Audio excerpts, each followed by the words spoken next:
उत्तर प्रदेश की खेती तेजी से बदलते दौर से गुजर रही है। यूपी में अब खेती को पुराने तरीके से नहीं बल्कि आधुनिक सिस्टम, टेक्नोलॉजी और साफ सुथरी प्लानिंग के साथ आगे बढ़ाने के लिए सरकार तेजी से काम कर रही है।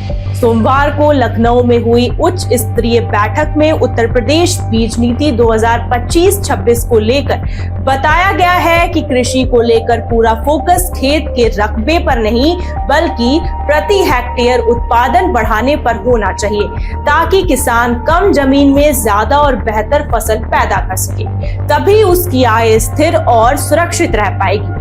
नई बीज नीति में सबसे अहम बात बीज की एंड टू एंड ट्रांसेबिलिटी को अनिवार्य करने की है, यानी बीज कहां बना, कैसे तैयार हुआ, किस चेन से होकर किसान तक पहुंचा, इसकी पूरी जानकारी सिस्टम में दर्ज होगी। इससे मिलावटी और अमानक बीजों पर लगाम लगेगी और किसानों को भरोसेमंद बीज मिलेगा।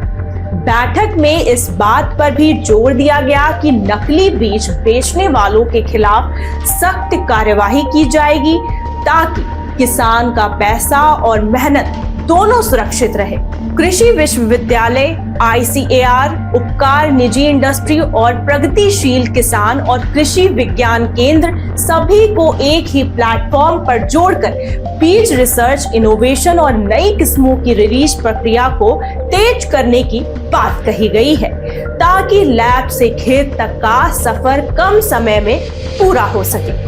आने वाले 5 वर्षों के लिए तैयार की जा रही कार्य योजना में 5 seed park, tissue culture lab और प्रमाणित नर्सरी नेटवर्क को मजबूत करने पर खास ध्यान दिया गया है।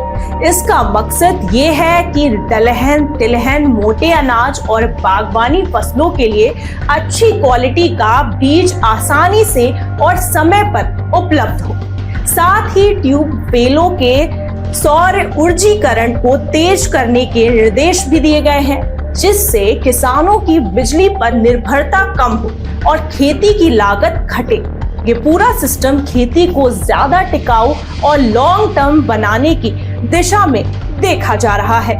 इसी कड़ी में गन्ना आधारित इंटरक्रॉपिंग खेती को भी मिशन मोड में लागू करने की तैयारी की जा रही है। लखनऊ में हुई एक अन्य समीक्षा बैठक में सीएम योगी ने कहा है कि गन्ने के साथ सरसों, मसूर, उड़द और मूंग जैसी फसलों को जोड़कर किसान एक ही खेत से ज्यादा उत्पादन और ज्यादा आय हासिल कर सकता है। ये मॉडल खास इसलिए माना जा रहा है क्योंकि इससे गन्ने की पैदावार पर कोई असर नहीं पड़ता, लेकिन किसान को एक्स्ट्रा फसल का फायदा मिल सकता है।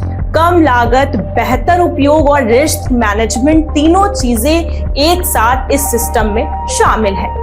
प्रदेश के लगभग 29.50 लाख हेक्टेयर गन्ना क्षेत्र में तिलहन और दलहन फसलों को जोड़ने की योजना के जरिए उत्पादन बढ़ाने और कृषि आत्मनिर्भरता को मजबूत करने पर जोर दिया गया है। रबी सीजन में सरसों और मसूर, जबकि जायद में उड़द और मूंग को प्राथमिकता देने की बात कही गई है।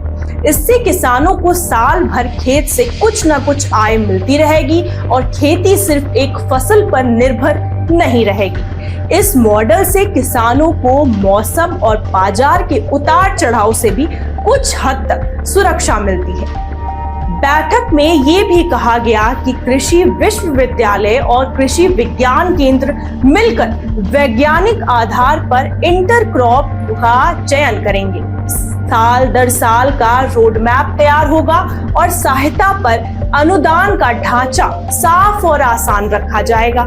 किसानों तक जानकारी पहुंचाने के लिए ट्रेनिंग, फील्ड डेमो और सीधे कम्युनिकेशन पर जोर रहेगा, ताकि मैसेज सही समय पर सही किसान तक पहुंचे।